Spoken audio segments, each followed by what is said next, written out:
비전 연결 11. 한 사람이 칼을 빼어 손에 들고 마주 섰느니라. 오늘은 11번째, 제가 부천에 살 때 초등학교, 집 앞에 초등학교가 있는데, 초등학교에서 이제 딱 가는데 그 앞에 사거리가 있고 작은 사거리가 있는데, 이제 그 위에를 보니까 교회가 있는데, 그 교회가 2층에 있는데, 2층에 앞에 천사가 있는데 검을 들고 있었습니다. 즉 사람이 횃불을 들듯이, 손에 들듯이 검을 들고 있는 모습을 보았습니다. 그게 내가 본 비전입니다. 그래서 그 의미가 무엇일까, 이 비전을 보여주신 의미가 무엇일까 할 때에는 두 가지로 생각을 해보았습니다. 이게 성경과 연관시켰을 때 두 가지로 생각을 해보았는데, 첫 번째는 하나님께서 예수 믿는 자를 지키신다. 우리를 지켜주신다. 나를 지켜주신다. 그런 의미로 생각되어지고, 두 번째는 사람들에게 행한 대로 하나님께서 갚아주신다. 행한 대로, 그 사람이 행한 대로 갚아주신다. 그런 의미로 생각을 해보았습니다. 그래서 그 성경 구절과 연관을 시켜서 비전 연결이니까 내가 본 그 환상, 비전에 대해서 이제 성경과 연관을 시켜보면 그 구절을 찾아보았습니다. 검에 대한 부분. 칼과 검의 차이는, 칼은 날이 한쪽 방향만 있는데 검은 양쪽에 있는 것입니다. 검은 양쪽, 좌우에 그 날이 서 있는 것이죠. 여호수아 5장 13절에 보면은, 여호수아가 여리고에 가까웠을 때 눈을 들어본 즉 한 사람이 칼을 빼어 손에 들고 마주 섰는지라. 여호수아가 나아가서 그에게 묻되 너는 우리를 위하느냐 우리의 대적을 위하느냐 하였습니다. 그리고 민수기 22장 23절에 나귀가 여호와의 사자의 칼을 빼어 손에 들고 길에 선 것을 보고, 이 두 구절을 통해서 지킨다와 행한 대로 갚으신다에 대해서 생각해 보겠습니다. 이스라엘 백성이 이제 처음에 그 일을 시작할 때, 즉 가나안에 이제 들어갈 때에 처음에 그 여리고를 이제 무너뜨리는데, 그 전에 여호수아가 한 사람이 칼을 들고 서 있는 것을 보았습니다. 검을 들고 서 있는 것을 보았습니다. 여기서 칼이 아니라 검일 것입니다. 검을 들고 있는 것을 보았는데, 이때에 여호수아가 그 사람에게 가서 물어보았습니다. 너는 우리 편이냐 아니면 대적 편이냐? 그랬더니 그 말과 상관없이 그 사람이 말하기를 나는 여호와의 군대 장관이다. 이게 사령관이라는 얘기죠. 군인의 사령관. 사령관인데 지금 왔다. 그 말을 했습니다. 즉, 이 대답에 천사의 말은, 그 여호와의 사람의 말은 무슨 의미를 가지고 있느냐면은,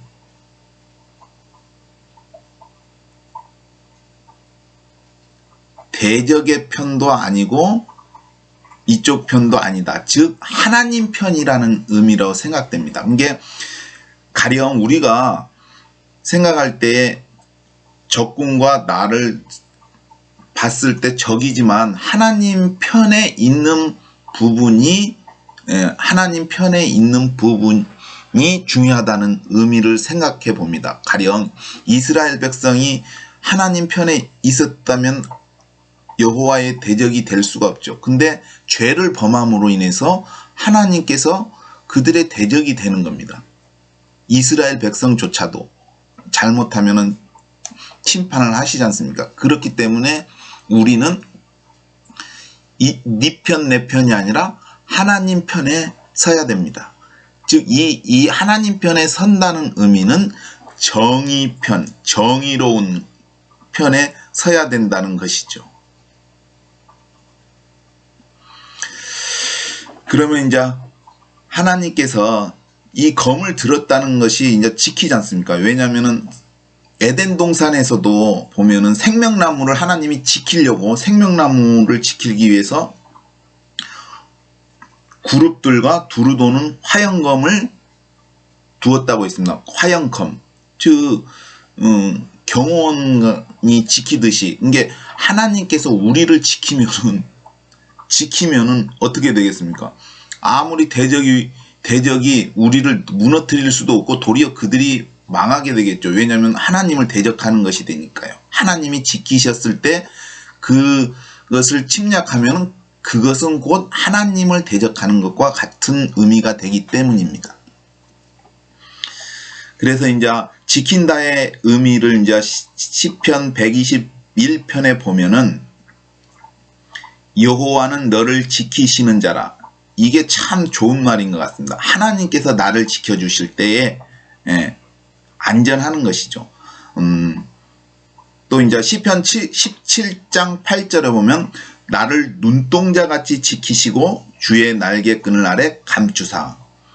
눈동자같이 지키시고 또 감추사, 지키고 보호해 주신다는 것입니다. 그래서 이제 지킨다의 의미를 시편 121편을 통해서 설명을 하겠습니다. 내가 산을 향하여 눈을 들리라. 왜 산을 향해서 눈을 들까요?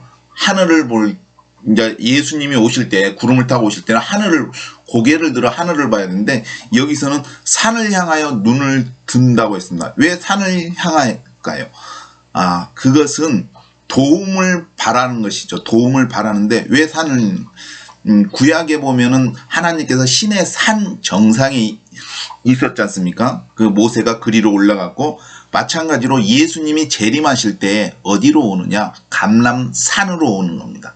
감람산 위로 오시는데, 그렇기 때문에 그 의미가 있다고 생각합니다. 그런 의미. 그래서 내가 산을 향하여 눈을 들리라. 왜? 예수님이 재림하실 때 감람산으로 오시기 때문에. 나의 도움이 어디서 올고? 나의 도움이 천지를 지으신 여호와에게서로다. 이게 감람산으로 오시는 그 예수님이 우리의 도움이 되시는데, 그분이 바로 천지를 지으신 여호와라는 말씀이죠. 여호와께서 너로 실족지 않게 하시며 너를 지키시는 자가 졸지 아니하시리로다. 졸지 않는다는 것은 무엇이죠? 하나님은 인간이야. 인간은 이렇게 잠을 자야 되지만 하나님은 졸지도 아니고 주무시지도 아니하신다고 했습니다. 이스라엘을 지키는 자는 졸지도 아니하고 주무시지도 아니하시리로다.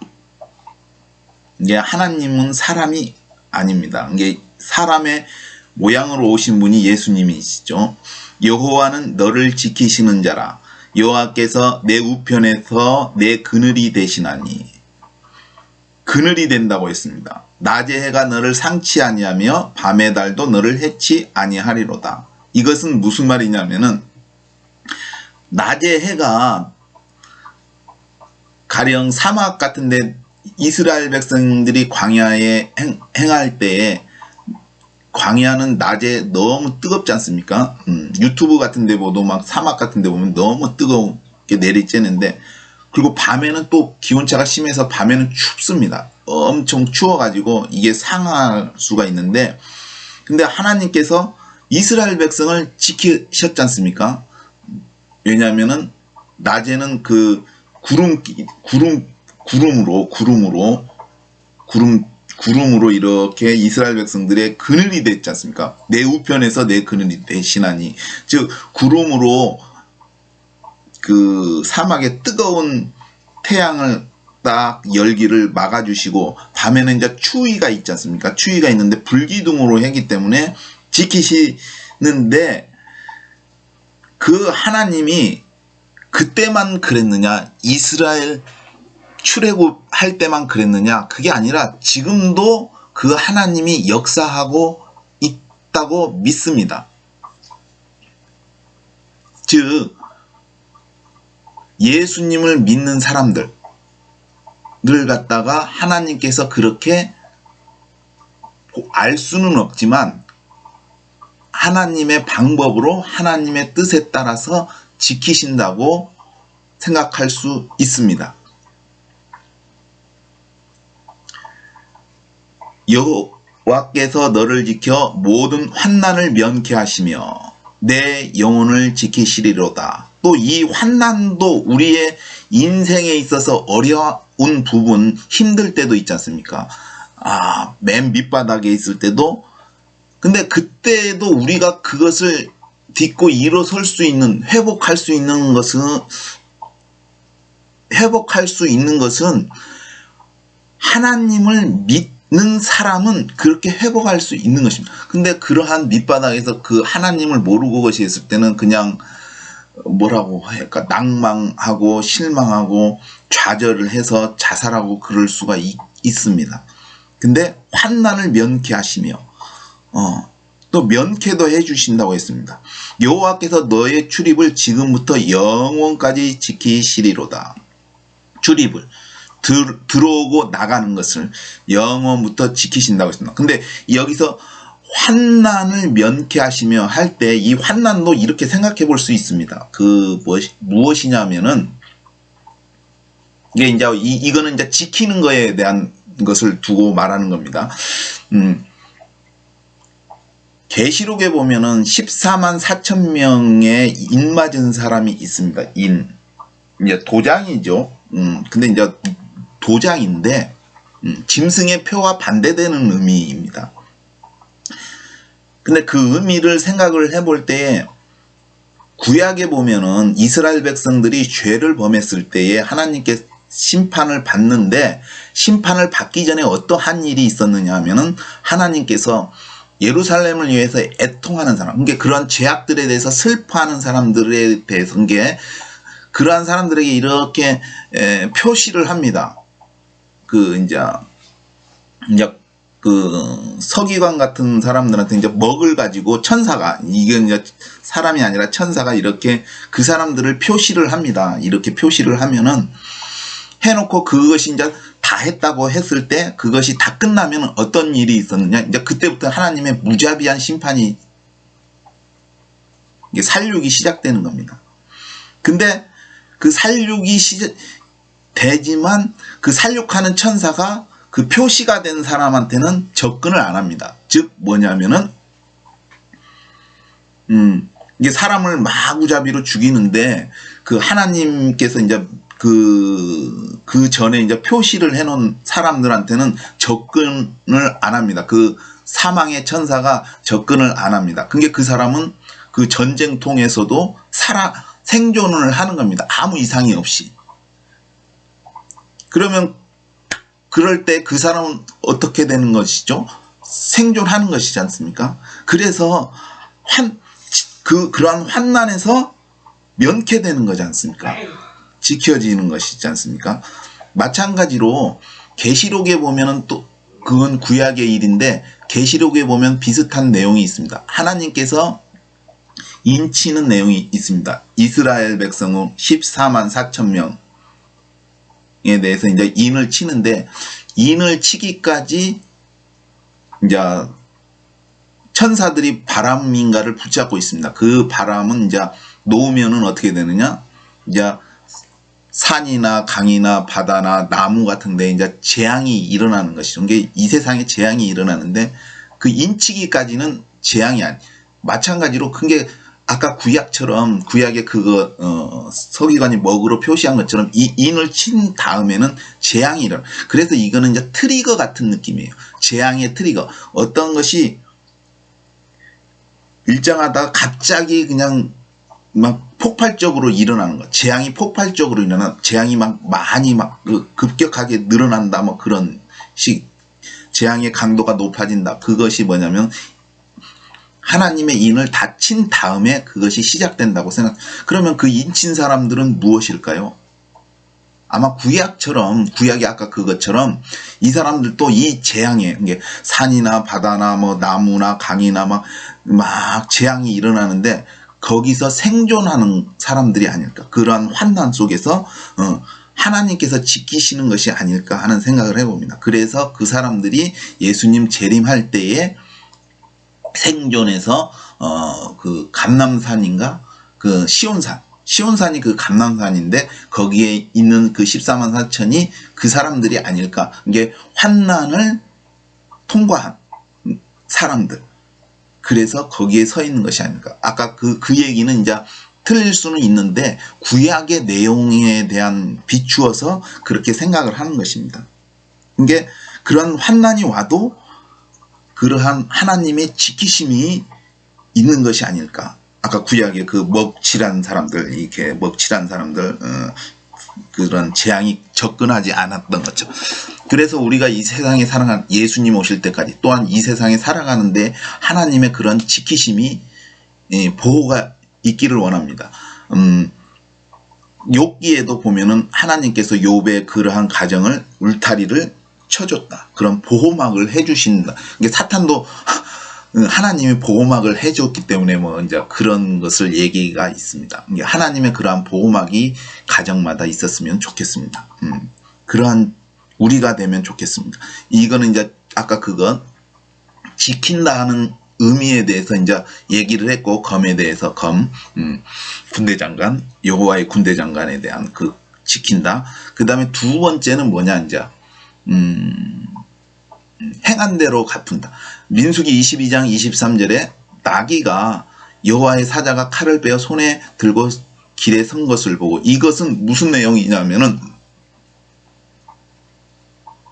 이제 이스라엘이 이제 엄청나게 나와가지고 애굽에서 나와가지고 이제 들어갈 때 이제 그 대적의 나라가 이제 선지자를 통해서 저주하기를 원해서 이제 그걸 원했는데, 거기에 하나님께서 이제 이 선지자가 이스라엘을 저주하는 것을 하나님이 원하지 않았습니다. 왜냐하면 하나님께서 축복한 이스라엘이었기 때문에. 근데 이제 하나님이 가지 말라고 했는데 그 경고를 무시하고 가는 중에 일어난 사건입니다. 민수기 22장 22절에 보면은 21절 발람이 이 발람은 선지자입니다. 아침에 일어나서 자기 나귀의 안장을 지우고 모압 귀족들과 함께 행하니 그가 행함을 인하여 하나님이 진노하심으로 여호와의 사자가 그를 막으려고 길에 서니라. 발람이 자기 나귀를 타고 그 두 종은 그와 함께 있더니 두 종도 데리고 가는데 나귀가 여호와의 사자가 칼을 빼어 손에 들고 길에 선 것을 보고 길에서 떠나 밭으로 들어간지라. 발람이 나귀를 길로 돌이키려고 채찍질하니. 이제 이게 무슨 내용이냐면은 이제 길을 갑니다. 나귀를 타고 발람 선지자가 나귀를 타고 종이 이제 2명이 있고 따라서 가는데 그 길로 가는데 갑자기 나귀가 그 길로 가야 되는데 길을 벗어납니다. 그래서 포도원 있는 이제 길가에 포도원이 있겠죠. 길로 가야 되는데 그 옆에 있는 포도원 조그만 그 포도나무와 포도나무 사이 같은데 그런 조그만 데로 들어갑니다. 그러니까 이게 발람 선지자가 화가 나가지고 나귀를 막 때립니다. 왜냐하면 이제 길로 가게 가는 길 가게 그 길 놔두고 왜 구석으로 가니까. 그랬더니 나중에 이제 그 여호와의 사자가 나귀의 입을 열읍니다. 나귀의 입을 열읍니다. 그게 우리가 나귀가 말을 하지 않습니까? 여호와의 선지자가 여호와의 사자가 나귀 짐승이지 않습니까? 나귀가 매 하든지 염소처럼 매 하든지 아무튼 양인데 이게 얘기를 합니다. 사람처럼 얘기를 합니다. 그렇기 때문에 나귀가 이야기를 합니다. 여기에 보면은 나귀가 어떤 말을 하냐면은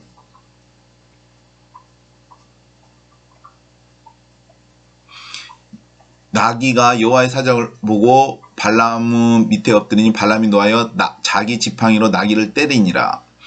여호와께서 나귀 입을 여시니 발람에게 이르되, 이게 나귀가 이제 말을 하는 거예요. 나귀가 왜냐하면은 여호와의 사자가 칼을 들고 좌우로 피할 수 없으니까요. 이게 나귀가 이제 발람한테 얘기를 합니다. 선지자한테. 내가 내게 무엇을 하겠기에 나를 이같이 3번 때리느뇨. 나귀가 말을 합니다. 나귀가. 그래서 이거는 에덴 동산에 보면은 이게 나귀가 이렇게 말을 할 수가 없지 않습니까? 이게 사람이 알아들을 수 없는데 나귀가 이렇게 말을 했다는 것은 바로 여호와의 사자가 입을 열었다는 것이죠. 그럼 결국은 에덴 동산에서 그 뱀이 하와에게 말을 했다는 것은 그 배후에 누가 있다? 사탄이 있었기 때문이죠. 이게 사탄도 그룹인데 얘가 그 뱀의 입을 열은 것이죠. 그러니까 뱀하고 대화가 되는 거겠죠. 아마 그때는 다 짐승하고 대화가 되지 않았을까 생각되는데 아무튼 그 배후에 사탄이 있는 것이죠. 마찬가지로 여기는 나귀 뒤에 여호와의 사자가 있었습니다. 그래서 아니 왜 나를 3번 때리느냐? 내가 너한테 무슨 잘못을 했는데 나를 이렇게 3번을 때리냐? 나귀가 말을 합니다. 자기가 맞은 것을 딱 얘기를 하네. 3번. 그러니까 발람이 나귀에게 말하되 아니 나는 그게 이해가 안 되는 게 나귀가 말을 했으면 선지자가 나귀가 말을 하네. 이렇게 놀라야 되는데 말하는 나귀한테 얘기를 합니다. 놀래지도 않고. 내가 나를 거역한 영혼이 내 손에 칼이 있었다면 곧 너를 죽였으리라. 즉 나귀가 길로 가야 되는데 이렇게 포도원 막 딴 곁길로 가니까 발람 선지자가 화가 나고 나귀를 때리고 나귀가 말을 하는데 놀라지도 않고 만약에 내 손에 칼이 있었으면 너를 죽였으리라. 칼로 죽였겠다. 그런 의미를 말합니다. 그런데 문제는 이제 나귀가 또 발람에게 이릅니다. 나는 내가 오늘까지 내 일생에 타는 나귀가 아니냐. 내가 언제든지 내게 이같이 하는 행습이 있더냐. 가로되 없었느니라. 때 여호와께서 발람의 눈을 밝히시매. 즉 보십시오. 눈을 밝히시매. 눈이 밝아져서 어떻게 됐죠? 여호와의 사자가 손에 칼을 빼어들고 길에 선 것을 보고 머리를 숙이고 엎드리니. 즉 발람 그 선지자의 눈을 밝히시죠. 이 사람도 이제 보니까 앞에 천사가 있는 거예요. 근데 천사가 칼을 들고 있는 거예요. 근데 나귀가 그냥 지나갔으면 어떻게 됐을까요? 나귀가 그냥 지나갔으면 어떻게 됐냐면 나귀는 살지만 발람은 그 칼로 피해가지고 죽었겠죠. 자기는 죽었단 말이에요. 발람 선지자는 죽었. 그게 무슨 말이냐 하면은 행한 대로 갚은다. 그게 하나님께서 이게 발람이 나귀가 말을 안 듣잖아요. 그러니까 칼이 있었으면 너를 죽였으리라 했는데 그 의미로 하나님께서 발람 선지자면은 발람은 나귀에 해당하는 것이죠. 무슨 말인지 이해하셨습니까? 이게 하나님 보실 때 발람 선지자를 하나님께서는 칼로 죽이고 싶은 거예요. 말을 안 들으니까. 이스라엘을 축복한 이스라엘을 왜 저주하는 길에 선장 잘못된 길에 들어선 거지 않습니까? 이게 행한 대로 이게 역지사지라고 해나 그게 하나님의 마음을 발람 선지자도 가진 거죠. 왜냐하면 나귀에 대한 그 생각이 하나님께서 발람에 대한 생각과 같은 거죠. 그러니까 천사가 여호와의 사자가 칼을 들고 있는 거죠. 만약에 이게 여호와의 사자도 발람 선지자를 칼로 죽일 수 있었지 않습니까? 그 마음같이 발람 선지자도 여호와의 자기 나귀를 칼로 있었으면 죽였으리라 했듯이 이게 하나님의 마음을 발람 선지자도 그런 마음을 똑같은 마음이 있는 것이죠. 왜냐? 이게 하나님께서 자신의 그 마음을 발람 선지자도 갖게 하는 거라고 생각이 들어요. 왜냐하면은 내 마음이 너의 마음과 같다. 그래서 그것은 무엇이냐면은 행한 대로. 즉 똑같이 이 세상에 일어나는 그 모든 일들에 대해서 행위대로 심판을 받는다고 했습니다. 왜냐하면은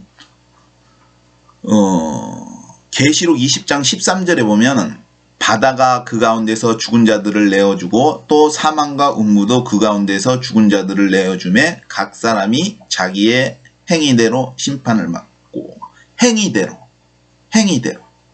똑같이 이 세상에서 똑같은 일을 벌여놓으면은 하나님께서도 똑같이 그 심판을 하시는 거예요. 그 똑같은 행위대로. 그래서 아까 그 발람의 마음과 하나님의 마음이 그 같은 의미의 마음이기 때문에 하나님께서도 이 세상의 사람들이 행할 때 똑같은 마음을 똑같은 그러한 행위대로 심판을 하지 않을까 하는 생각을 해봅니다. 그래서 이 행한 대로. 그리고 이게 왜 이 세상의 그 심판의 원리냐면 예수님께서도 말씀하셨어요. 천사들과 함께 올 때 각 사람의 행한 대로 갚아주겠다고 했습니다. 이게 하나님께서 그렇게 말씀하신 것은 또한 이 세상에 나쁜 짓을 한 사람은 사후세계에서 심판을 받는 것이 마땅하죠. 행한 대로. 이게 아무튼 이게 남의 집에서 쫓아내면 자기도 하늘나라에서 집에 있다면 거기서 들어가지 못하고 쫓겨나겠죠. 하늘나라에 못 들어가겠죠. 똑같이. 똑같은 생각이 듭니다. 이게 잘 생각해 보면은 하나님의 심판이 공의로운 것 같아요. 왜냐하면 행한 대로 하기 때문에. 그래서 오늘은 아까 하나님께서 지키신다. 그리고 행한 대로 한다. 그 의미로 비전을 연결해서 생각을 해 보았습니다. 그렇기 때문에 하나님께서 예수님께서 우리를 구원하신다 해도 도와주시는 그런 의미가 있지 않습니까? 지키신다, 도와준다. 이게 예수님께서 이제 오실 때가 이제 가까워졌는데 예수님이 오시면은 이 두 가지 우리를 지키시는 것 이게 왜냐면은 세계 정부 짐승의 나라라고 했지만 그 의미는 얘기를 했습니다. 왜 짐승의 나라인지를 얘기를 했고 아무튼 세계 정부로부터 지켜주시고 왜냐면 거기를 무너뜨리겠죠. 세계 정부가 세계 정부가 무너지는 것이죠. 그리고 그렇기 때문에 지켜주시는 것이죠. 왜냐면은 이제 하나님이 데려갈 사람들을 지키시는 거 아니겠습니까? 지키시고 휴거될 사람들을 휴거될 때에도 그 사람들이 생존해 있는 사람들이지 않습니까?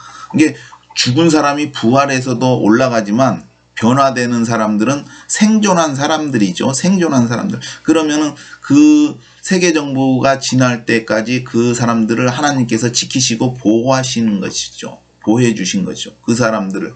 그리고 하나님께서 또 이 세상에 대해서는 행한 대로 또 갚아주시는 거죠. 그게 심판이겠죠. 이게 구원과 심판이 동시에 일어나는 것이죠. 예수님이 오시면.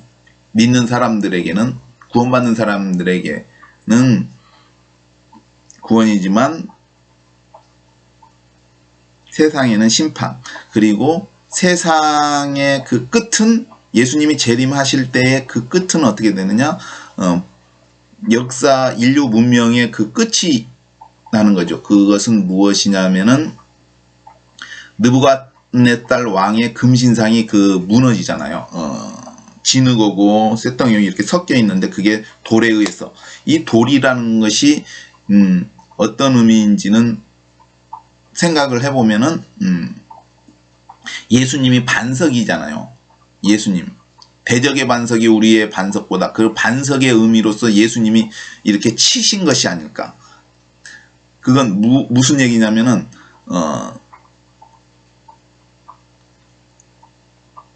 다윗 왕이 골리앗을 이게 물맷돌로 해서 머리를 맞췄지 않습니까? 그게 그 끝부분은 돌로 쳐서 신상이 무너지듯이 인류의 문명이 무너지고 이제 하나님을 아는 문명이 이제 천년 기간이 세워지지 않습니까? 그리고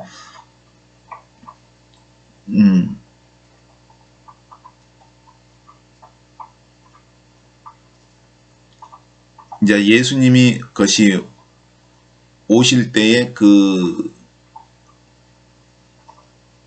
그날 환난은 즉시 해가 어두워지며 달이 빛을 내지 않으면 별들이 하늘에서 떨어져. 이 별들이 떨어진다는 것이 운석이라고 생각됩니다. 왜냐하면 계시록에도 이 중수가 1달란트 되는 운석이 떨어진다고 했습니다. 근데 이게 또 이 뜨인 돌 같은 것도 있는데 그게 무슨 말이냐면 이게 뜨인 돌이 뭐냐면 공중에 떠 있는 돌이라기보다도 산에서 어떤 돌을 떠낸 것. 이게 우리가 십계명 같은 것도 했을 때 산에 있는 돌을 깎아서 했겠지만 떠낸 돌이죠. 뜨인 돌보다도 떠낸 돌. 그래서 이것은 아마도 이 인류의 문명이 뭐냐면 이제 막 대지진이 나면은 만국의 도시들이 무너지는데 그때 화산도 폭발하는데 화산의 그 돌들, 화산이 폭발할 때 뜨인 돌, 그 돌이 그 산에 있는 돌들이 올라가서 이렇게 또 떨어져서 이게 이제 문명이 또 파괴되는 것이 아닐까 하는 생각을 해봅니다. 아무튼 오늘은 하나님께서 지키신다. 그리고 행한 대로 갚는다.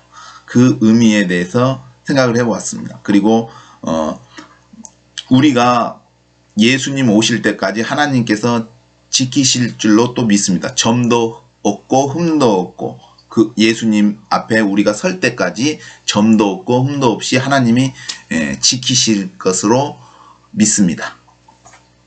아무튼 예수님께서 오실 때가 가까워졌다고 생각됩니다.